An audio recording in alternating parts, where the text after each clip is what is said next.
परमपिता बाबा की जय, श्री श्याममूर्ति जी की जय। तो आज हम लोग का विषय है अपराध और न्याय की व्यवस्था। कल हम लोग ने अपराध के बारे में थोड़ी चर्चा की थी कि अपराध के कितने प्रकार होते हैं, अपराध क्या क्या होता है, ये एक इसमें टॉपिक रह गया था कि अपराध किन कारणों से होता है। इसके ऊपर श्री प्रभात रंजन सरकार जी ने एक विवेचना की है, तो उस विवेचना को आज हम करना चाहेंगे। उससे पहले थोड़ा सा ब्रीफ जो हम लोगों ने कल चर्चा की थी, बस 2 मिनट में ब्रीफ उसका कर देते हैं। कल हम लोगों ने चर्चा की कि अपराध के कई कारण हैं, कई प्रकार हैं। तो एक तो है कि अपराध होता है,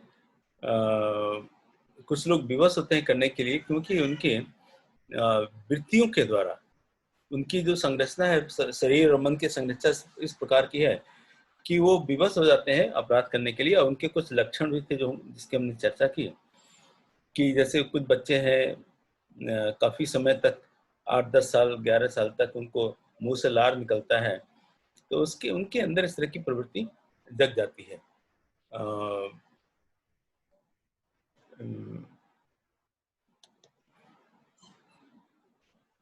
उनके अंदर इस तरह की प्रवृत्ति बहुत जगती है कि वो अपराध करें। इसी तरह से उसमें 2 कैटेगरी के होते हैं। एक होते हैं जो थोड़े मंद बुद्धि के होते हैं, एक होते हैं कि जो जिनकी बुद्धि बहुत तीक्ष्ण होती है, वो बहुत ही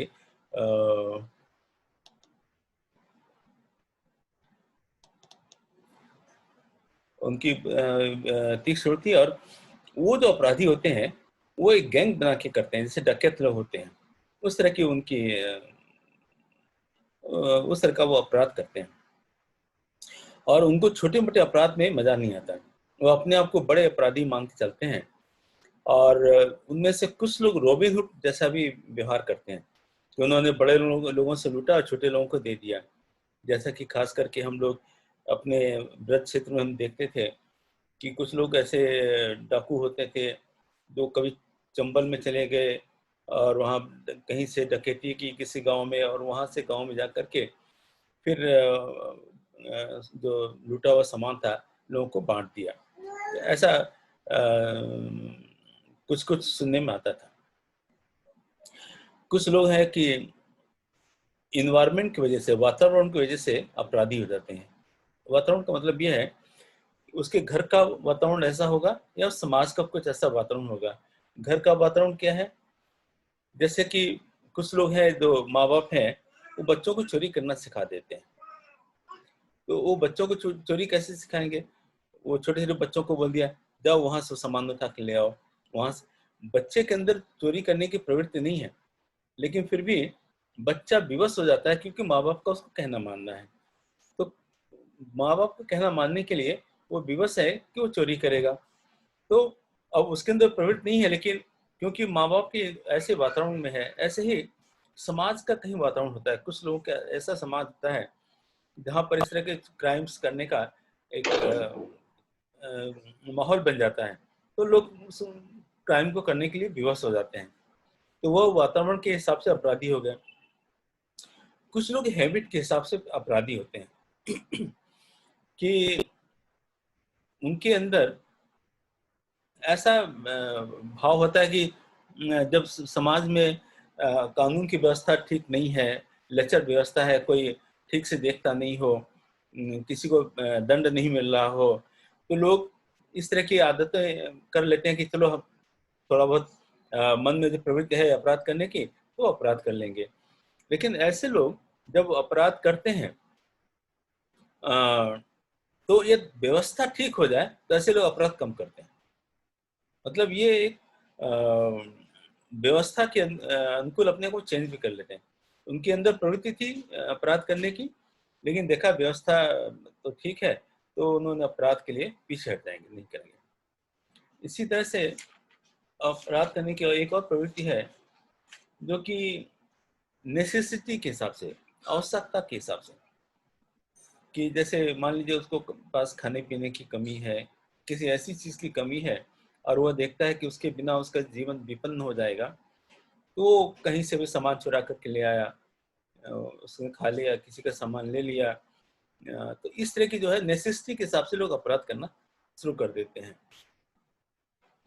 और कुछ लोग अपराध करते हैं कि एक ऐसा समय आता है कि आदमी उत्तेजना में कुछ अपराध कर बैठता है।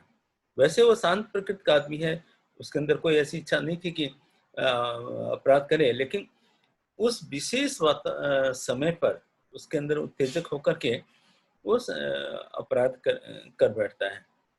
उसके भी कुछ कारण होते हैं, जैसे मान लीजिए नशे की हालत में आदमी है, उसको होश नहीं है कि उसको क्या करना चाहिए, उसको नहीं करना चाहिए, और वो अपराध बोध उसके अंदर जगा, उसने ऐसा कर लिया। घर की मर्यादा के लिए कभी ऐसा कर लेते हैं। कभी ऐसा होता है कि उनके यहाँ संपत्ति का कुछ हो, और उसमें जो सबसे बड़ा कारण था, जो कल हम लोग चर्चा किए, जहाँ विचारों की भिन्नता होती है, उसकी उसके लिए तो अपराध बहुत ज्यादा हुए हैं। और खास करके 19वीं शताब्दी में लाखों लोग मरे इन अपराध केवल विचारों की भिन्नता की वजह से। खास करके जो कम्युनिस्ट पार्टी जो थी, जब उन्होंने रशिया में एक आंदोलन किया कम्युनिस्ट पार्टी का, तो रशिया के जो कम्युनिस्ट के विचार को नहीं मानते थे, उन्होंने सबको खत्म कर दिया।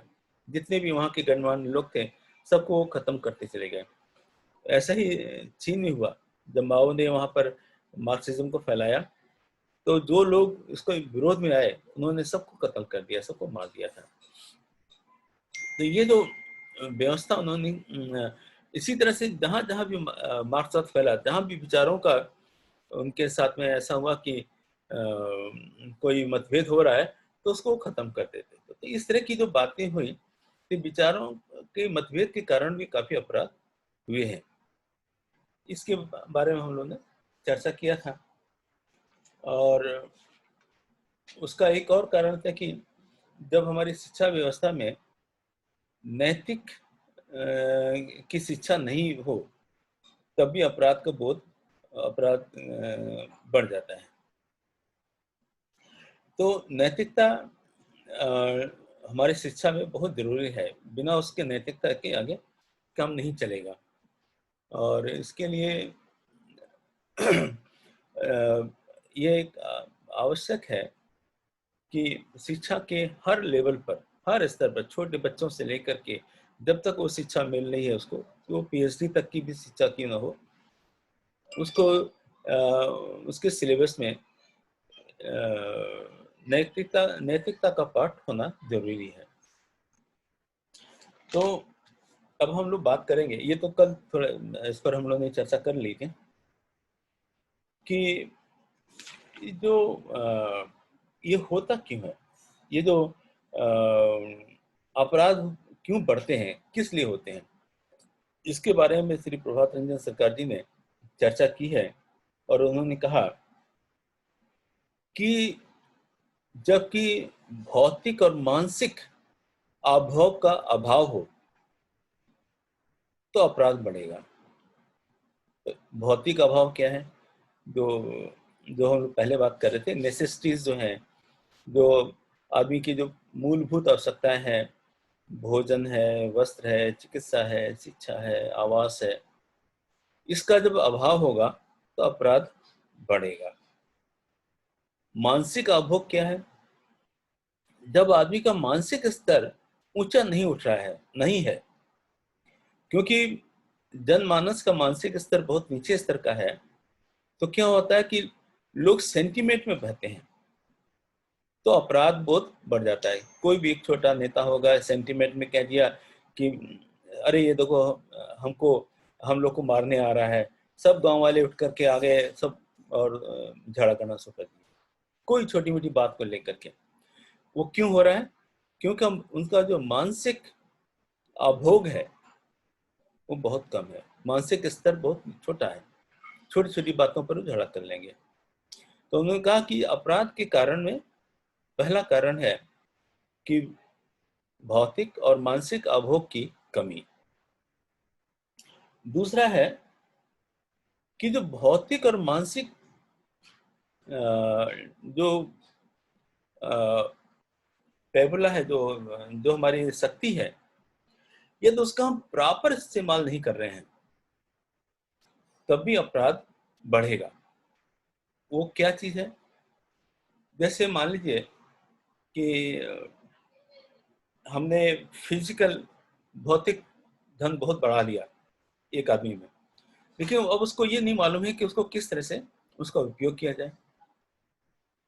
तो ऐसे लोगों के अंदर, जैसे किसी ने बहुत ज्यादा धन संपत्ति इकट्ठी कर ली, तो अब वो भौतिकता में तो बहुत आगे बढ़ गया, लेकिन उसके बाद क्या करे? तो उस संपत्ति का वो दुरुपयोग करना शुरू कर देता है, अपनी जो छोटी वृत्तियों के को पूर्ण करने के लिए करने लगता है। और ऐसे लोग ही जैसे कि शराबी हो जाएंगे, ऐसे लोग और दूसरे व्यसन में चले जाएंगे और अपराध कर लेते हैं, क्योंकि एक तो उनके अंदर एक अहंकार पैदा हो गया कि समाज में उनके पास बहुत ज्यादा धन संपत्ति आ गई है और अपनी मर्जी से कुछ भी कर सकते हैं। अपने उस पैसे से वो दूसरों की कमजोरियों का फायदा उठाना शुरू कर देते हैं। तो ये समाज में ऐसे लोगों के पास में ज्यादा पैसा आ जाएगा, तब भी वो एक पतन का कारण होगा और अपराध का कारण होगा। फिर उन्होंने कहा, इसी तरह से मानसिक रूप से भी कोई आदमी बहुत उन्नति कर गया, उसमें भी अपराध बहुत बढ़ता है, क्योंकि उस उसके मानसिक उन्नति होने से होगा क्या? क्योंकि अब वहां पर मानसिक उन्नति होने के बाद में फिर आगे का जो रास्ता है, जो आध्यात्मिकता का रास्ता है, उसके ऊपर तो वो नहीं जा रहा है। तो फिर वो अहंकार का बोध होगा उसको, और उस अहंकार के बोध से वो अपराध में लिप्त हो जाएगा। और यहाँ तक देखा गया है कि ऐसे लोग जो कि बहुत इंटेलेक्चुअल हैं, बहुत मानसिक काम करते हैं, बहुत कुछ सोच सकते हैं, बाद में उनके अंदर सुसाइड, आत्महत्या की प्रवृत्ति बढ़ जाती है। यही कारण है कि बहुत सारे विकसित जो देश हैं, वहां पर सुसाइड बहुत होते हैं, कि आदमी सोचता कि हम क्या करें, क्योंकि उनके अंदर आध्यात्मिकता का ज्ञान नहीं है। तो उससे आगे अब कहाँ बढ़ेंगे, क्या करेंगे? स्टेगनेंसी आ गई, तो वहां पर ऐसे लोगों के अंदर सुसाइड की प्रवृत्ति बढ़ जाती है।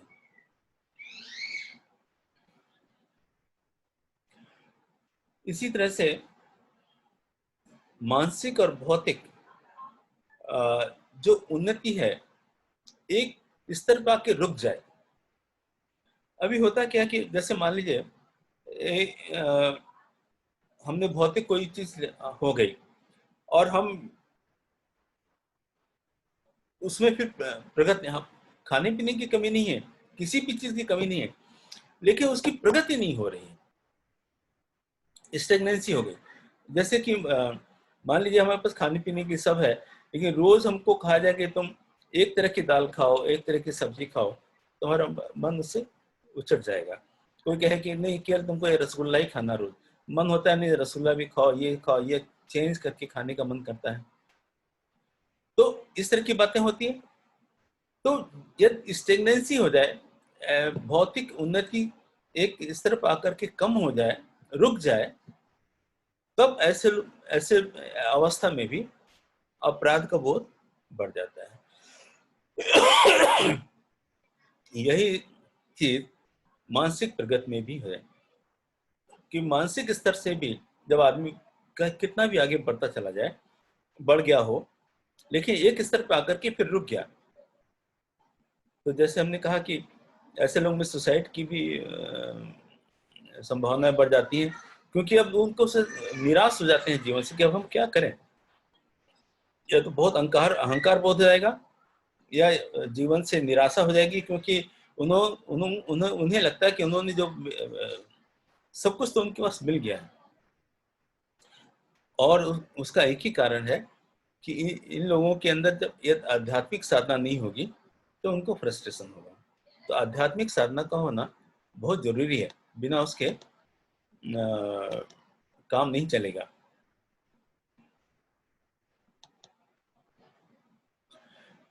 इसी तरह से तो ये जो समाज में जो कारण है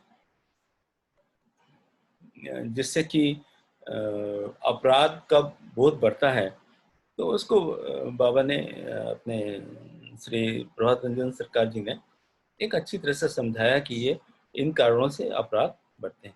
यदि इन कारणों का निवारण कर दिया जाए तो अपराध का बहुत कम होगा।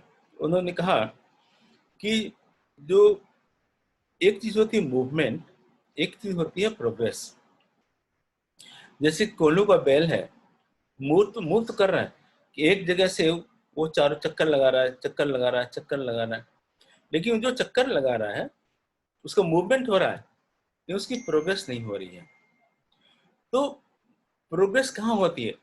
जो भौतिक और मानसिक स्तर है इसमें प्रोग्रेस नहीं होती है। प्रोग्रेस होती है केवल आध्यात्मिक स्तर पर। जब तक आदमी के अंदर आध्यात्मिकता नहीं जग रही है तब तक उसकी प्रगति नहीं हो रही है। तो क्योंकि ये भौतिक और मानसिक स्तर में केवल मूवमेंट हो रहा है, केवल उसको लगता है कि हमको कुछ मिल गया, लेकिन कुछ उसको मिल नहीं रहा। तो ऐसी हालत में वो क्या करेगा? वो फिर अपराध का बोध उसके अंदर बढ़ेगा। तो जहां पर भी मनुष्य यदि मानसिक और भौतिक स्तर पर वो कितना भी उन्नति कर ले, वो उन्नति उन्नत नहीं है। बाबा ने कहा वो केवल मूवमेंट है, कुछ हो रहा है लेकिन प्रगति नहीं हो रही है। प्रगति का जो क्षेत्र है, मन का जो विकास है, वो केवल संभव है आध्यात्मिकता में। जब तक कि आदमी आध्यात्मिक की साधना नहीं करेगा तब तक उसका मन का विकास नहीं होगा, और वही उसका लक्ष्य है।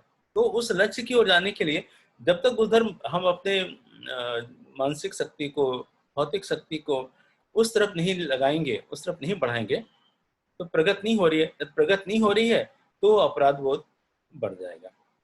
ये प्रभात रंजन सरकार जी ने कहा कि ये जो कारण है ये अपराध के लिए कारण है। फिर उन्होंने कहा कि न्याय व्यवस्था कैसी होनी चाहिए, उसके ऊपर थोड़ी हम लोग चर्चा कर लें। न्याय व्यवस्था में उन्होंने बोला कि एक आदमी कैसे निर्णय कर ले कि दूसरा आदमी गलत है। क्योंकि जो जो आदमी निर्णय कर रहा है कि ये आदमी गलत है, उसका एक मानसिक स्तर है। वो अपने मानसिक स्तर से उसको बता रहा है ना, वो समझ रहा है कि वो गलत है। तो उसका मानसिक स्तर लो है तो क्या होगा? तो वो दूसरे को समझेगा गलत है तो वो खुद ही गलत होगा पहले। ऐसे कारण, ऐसे होने पे क्या होगा? न्याय व्यवस्था ठीक नहीं रहेगी। लेकिन हम ये भी नहीं कह सकते कि एक सामाजिक व्यवस्था में कि हम न्याय व्यवस्था न रखें। बाबा कहते हैं कि हालांकि ये बहुत मुश्किल है किसी आदमी के लिए जज करना कि दूसरा आदमी गलत है या नहीं है, क्योंकि उसमें त्रुटि की संभावनाएं बहुत रह जाती हैं। फिर भी कुछ न कुछ ऐसी व्यवस्था होनी चाहिए, और उस व्यवस्था में जहां तक त्रुटि होने की संभावनाएं हैं उसको निकालना चाहिए। और एक व्यवस्था तो रखनी पड़ेगी समाज को चलाने के लिए, जो कि ये निर्णय करे कि ये अपराध हुआ है या नहीं हुआ है और किन कारणों से हुआ है।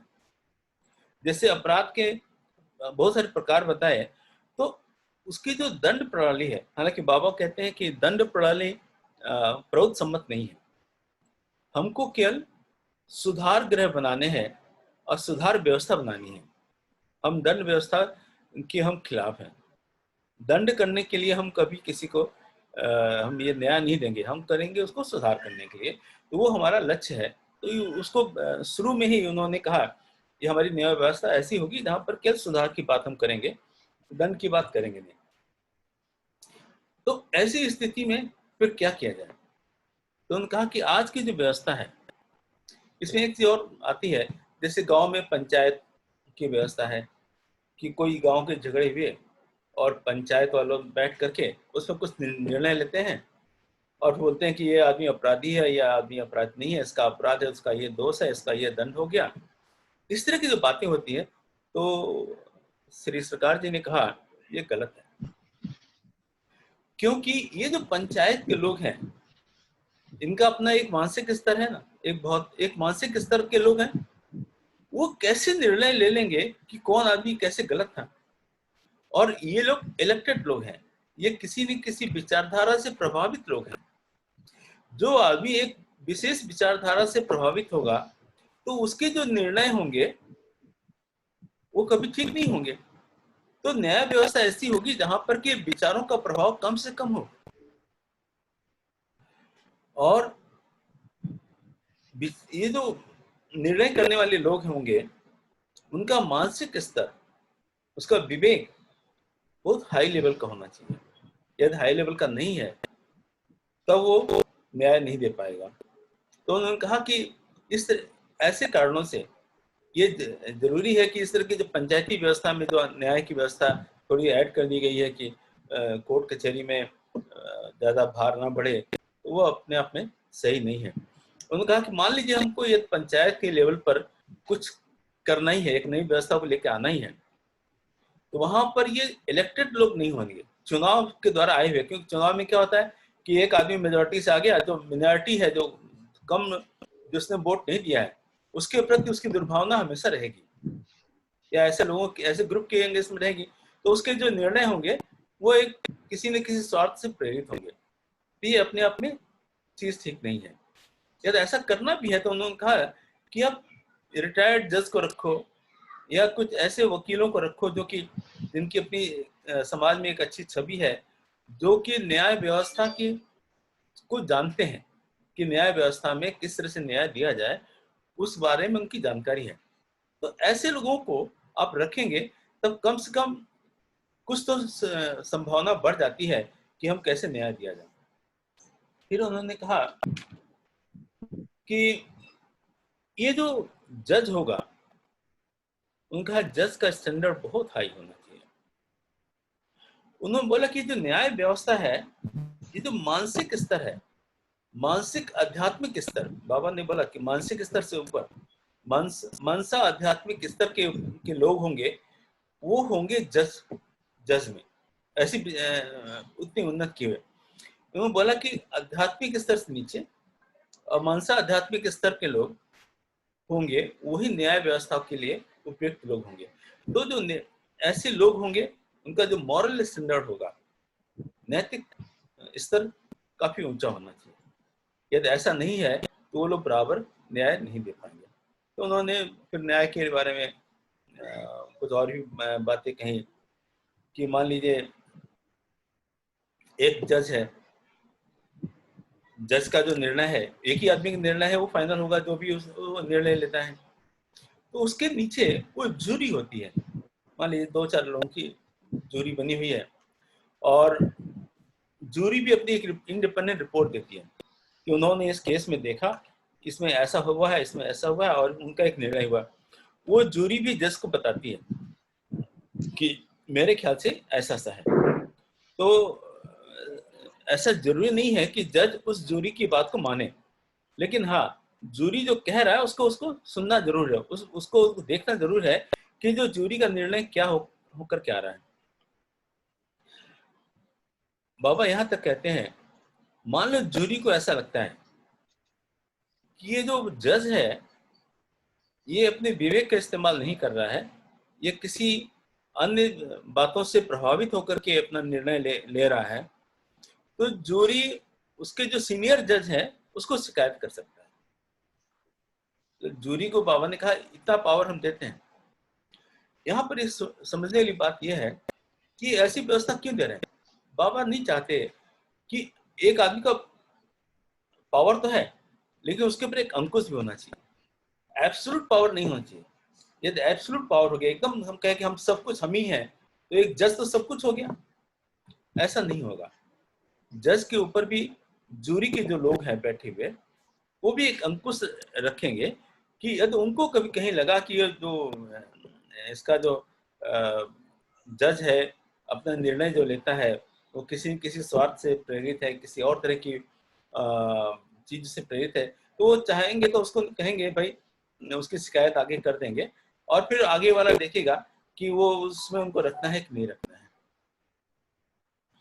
तो ये एक न्याय की व्यवस्था में श्री सरकार जी बोलते हैं कि ऐसी न्याय की व्यवस्था होनी चाहिए। इसी तरह से उन्होंने कहा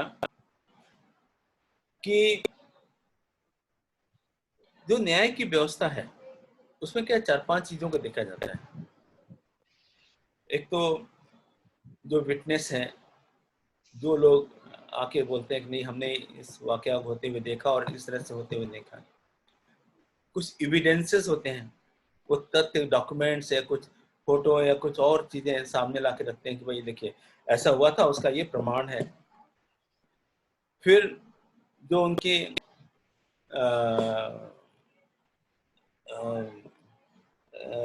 क्रॉस एग्जामिनेशन जो होती है, जिसको बोलते हैं कि उनके जो विटनेस को एग्जामिन किसी ने किया, उसने क्या कहा, बाद में उसके जो अपोजिट वकील ने जो कहा एग्जामिन किया उसको, तो वो क्या कैसे एग्जामिन किया, उसमें एग्जामिन उसने क्या पाया, उसको देख करके प्लस वकील अपना आर्गुमेंट रखता है।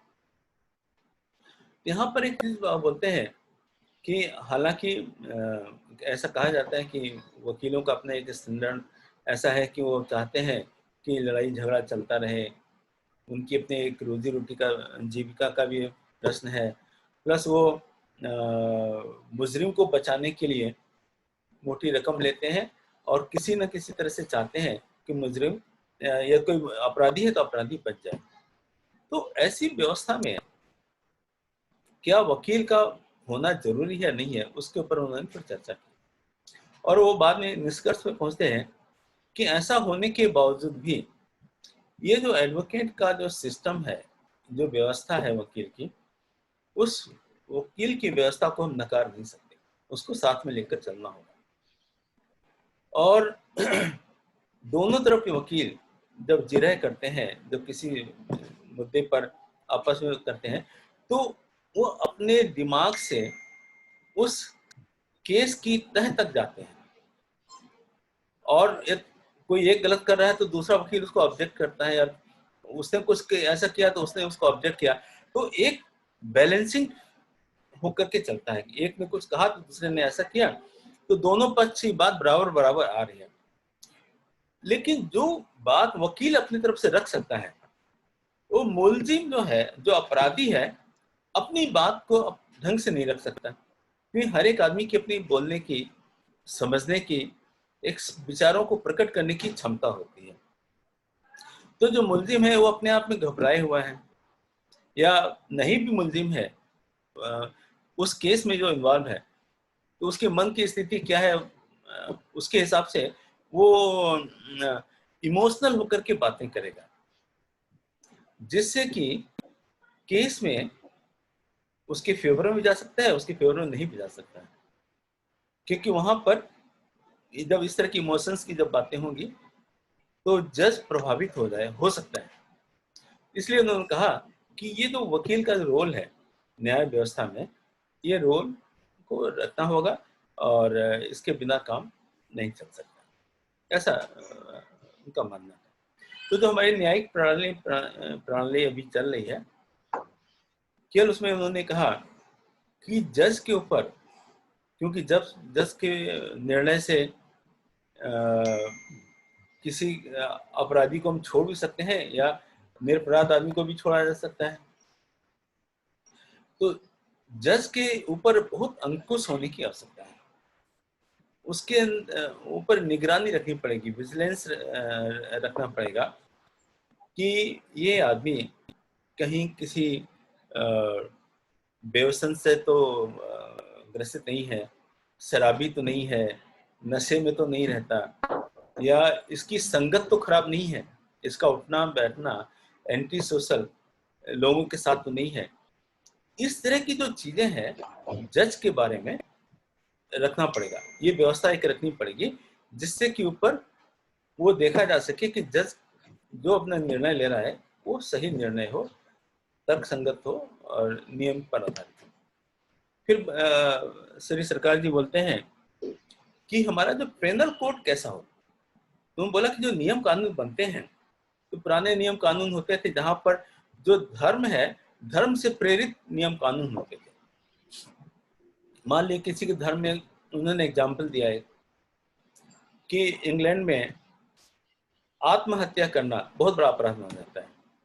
उसमें जिसने अपराध के लिए प्रेरित किया और जिसने वो सुसाइड किया, आत्महत्या की, दोनों को अपराधी माना जाता है। वही चीज भारत में, जिसने आत्महत्या की उसको अपराधी नहीं मानते, लेकिन जो अपराध के लिए प्रेरित कर रहा है उसको हम अपराधी मानते हैं। वो एग्जाम्पल देते हैं कि नहीं, जापान में ऐसा है कि वहां पर सुसाइड को अपराध नहीं माना जाता। अब तीन देश में तीन तरह की व्यवस्था एक ही चीज को लेकर के है, क्योंकि वहां की मान्यताएं अलग अलग है। जापान की मान्यता अलग है, भारत की मान्यता अलग है, और इंग्लैंड की मान्यता अलग है। मान लीजिए कोई मुस्लिम प्रभावित क्षेत्र है, तो वहाँ की मान्यता अलग है। वो अपने जो उनका कुरान में, हदीस में जिस तरह की बातें कही गई है, उसको व्यवस्था मानेंगे। उसने चोरी की तो उसका हाथ काट दो, उसने ये किया तो उसका गला काट दो। तो अब क्योंकि वो इसलिए वो व्यवस्था वहां पर है क्योंकि वो धर्म से प्रेरित है। तो हमारा जो न्याय व्यवस्था होगी, क्या धर्म से प्रभावित होनी चाहिए? उस पर उन्होंने बोला कि नहीं, ये धर्म से, राजनीतिक विचारों से इस प्रभावित नहीं होनी चाहिए। इसको केवल और केवल मानवीय आधार पर ही कानून बनेंगे, केवल मानवीय आधार से, किसी विचारधारा से प्रेरित होकर के नहीं। और वो वर्ड यूज करते हैं cardinal human values. Cardinal human values बोले कि आजकल वैसे बहुत सारे देशों में इन ह्यूमन वैल्यूज के बारे में बात कही गई है और उसको लोग मान करके चलते हैं, उस व्यवस्था को देखा गया है। लेकिन फिर भी कुछ देश हैं जहाँ पर कि उनका धर्म प्रभावित हो जाता है, या उनकी जो राजनीतिक है, जैसे चीन है, चीन में धर्म नहीं है, धर्म को नहीं मानते, लेकिन उनकी राजनीतिक सोच है, तो राजनीतिक सोच से प्रभावित होकर के उनके नियम कानून बने हुए हैं। तो बोले कि ये जो न्यायिक व्यवस्था है, ये हर मनुष्य के लिए हर मनुष्य की एक ही आवश्यकता है, और इसलिए हर मनुष्य की एक ही आवश्यकता है। तो सबकी न्यायिक व्यवस्था एक जैसी होनी चाहिए। उस हिसाब से देखा जाए, भारत में जैसे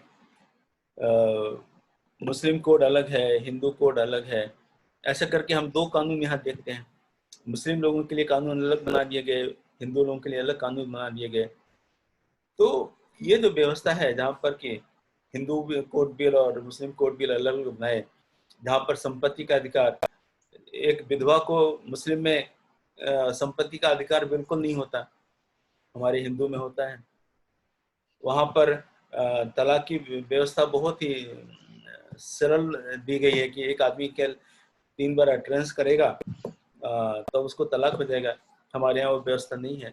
अब एक ही देश में एक ही तरह के लोग, एक ही व्यवस्था में रहने वाले लोग अलग अलग कानून को लेकर चलेंगे, तो वो ये मानवता के लिए ठीक नहीं है।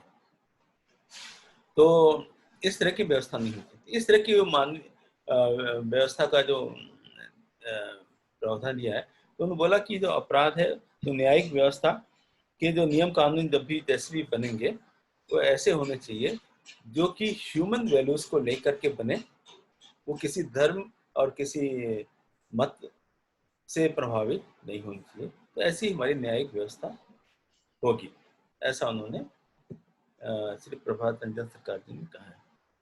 अभी इसका समय थोड़ा खत्म होने वाला है, तो मैं यहीं पर इसको समाप्त करता हूँ। कुछ क्वेश्चंस हो तो हम लोग क्वेश्चंस बात कर लेते हैं। आज तो लोकेश जी नहीं है।